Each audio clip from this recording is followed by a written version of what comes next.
is the generation cost, and fuel now accounts for 70% of the end user price. So anything that we do in the sort of whole generation sector is going to be dependent on the market. The market now sets the price for electricity, and it was, we have got to make ends meet, and we've got to make our investment pay in that sense. But you can see the impact that the price of oil and gas and coal has on the end user price of electricity.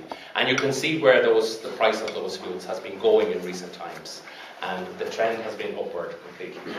I'm not saying the price of electricity is not going to go up, because if you look at what has happened in the UK, prices have gone up by 15% for gas and electricity, and they're also already signalling more increases in Northern Ireland. They're talking about 30% price increases in electricity. But it has nothing to do with the investment that ESB will make. It will be determined by the market. And the biggest single factor, as you can see from that, is the price of fuel. So I'm going to sort of move on now to talk about transport, I suppose. And first of all, I'm going to talk a little bit about emissions. Now, you will be aware, a lot of you will be aware who know the sector, that the manner in which the EU is controlling emissions has now changed. So the biggest reductions in emissions have come from the electricity sector in the past. And now the sort of what is called the traded sector, electricity, cement, heavy industry, that is no longer to Ireland's account. Any savings that are made in that are going to be sort of managed on a European basis. So that means that each country, let's say Ireland for example, has got to manage the emissions for transport, agriculture, the commercial and domestic sector. Now that is a far greater challenge than we had before, because everything that ESB is going to do now, that will be to the European account, not to the account of Ireland. So when you look at the challenges, and what the figures that are shown up here on the right, which I suppose are the most significant things in relation to this particular area. The target for 2020 is 33 million tonnes. Business as usual would lead us to 51 million tonnes. And the actual in 2005, which would be the figure that we're supposed to work off, is 47. Now, where are the areas that you can change? The changes in commercial and domestic area, there will be changes. There will be reasonably significant changes there. But not dramatic. Agriculture will not change. I mean, there are things that can happen in the whole agriculture sector, and there is a lot of work going on in that particular sector. But it is transport that is the one big problem area that Ireland has if it is going to sort of get there. And I think that is the issue that we sort of have to bear in mind. So when I sort of said, when I was speaking recently at the IIEA conference, that transport was the area and that the use of electricity in transport was one of the key areas where we could make progress in this particular field. It was on the basis of looking at how the emissions stacked up. I was not saying at that time, nor am I saying now, that I was an expert in transport. But if you look at the challenges that Ireland has, and you look at this number alone, well then you see the challenges that we have in getting there. I'm just going to move on now just to show you. Look at these.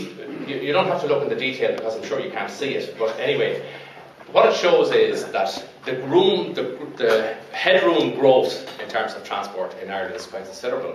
We're well back in terms of the car ownership, as against all of the European averages. We're way back in terms of car ownership. So there's considerable opportunities for growth in that particular area.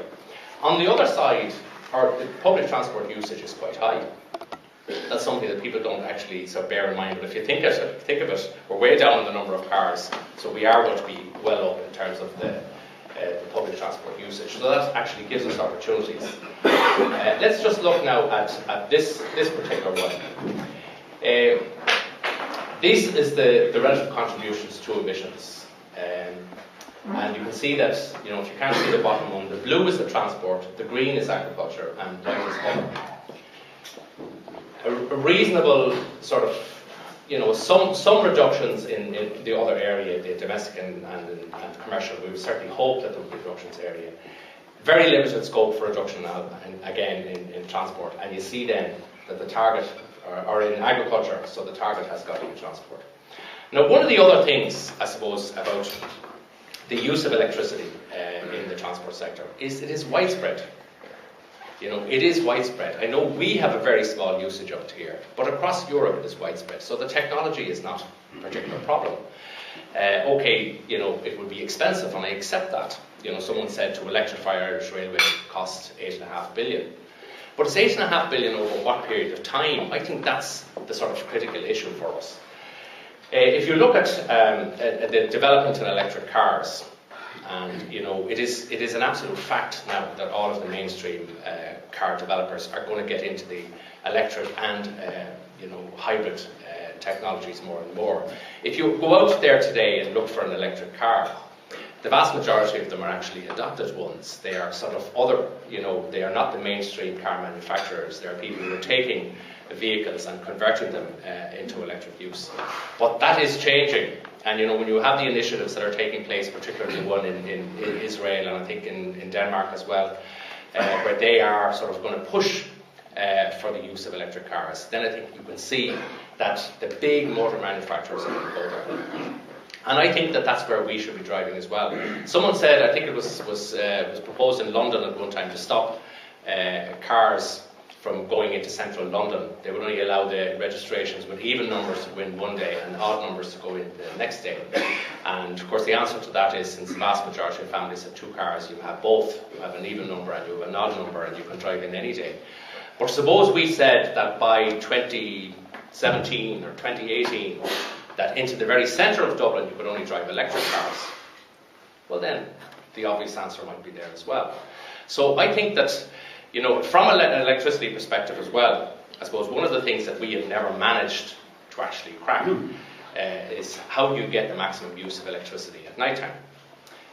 We've a pump storage scheme in Turlock Hill, it's one way of doing it. But with electric cars, I'm not saying they don't have to be boosted during the day, but the vast majority of the charge will be required during the night when we have plenty of electricity. One of the big issues that's going to hit the electricity sector, not too soon, but soon enough, let's say in about 5 or 6 years' time, if the amount of wind that develops actually happens, and certainly it is the technology that works, there's huge interest in it, there's plenty of money available to develop it. What's going to happen then is you're going to have a really, really competitive area for baseload plant. Now that will mean changes to the single electricity market. There's nothing wrong with that. Any market is going to develop and change. But the big challenge will be, that if you could, for electricity companies, if you could produce a lot of electricity at night time, and if you could match that, with some other sector in the economy, then you have virtually got storage.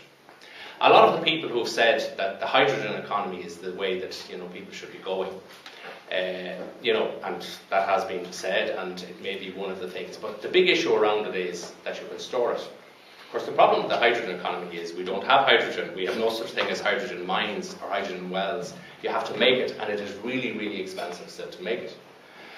But my contention is that if we in the electricity sector can get ourselves to a position over a period of 25 to 30 years where we can produce electricity with an absolute minimum of emissions of carbon dioxide, and if at the point of use electricity is the cleanest and best way of using energy, then we should start planning as an economy over a 30 to 40 year period as to how we can maximise that position. And the single biggest area that we can make that change is in the transport area. And I think that if we sort of stand back and say, okay, you can put all the problems in the way, you can talk about all the costs involved in doing all of these things. But if you look at a longer term, and one sector is doing it, and you can match that sector with the next, then I think you can create an economy in Ireland that produces an absolute minimum of carbon dioxide, and that economy will be really, really competitive in the future. Now, I think the significance of that, I think, is critical for business leaders and people who are not just looking at the sort of the next 3 or 5 years. And I think that's where, the government policy has got to be sort of stretched further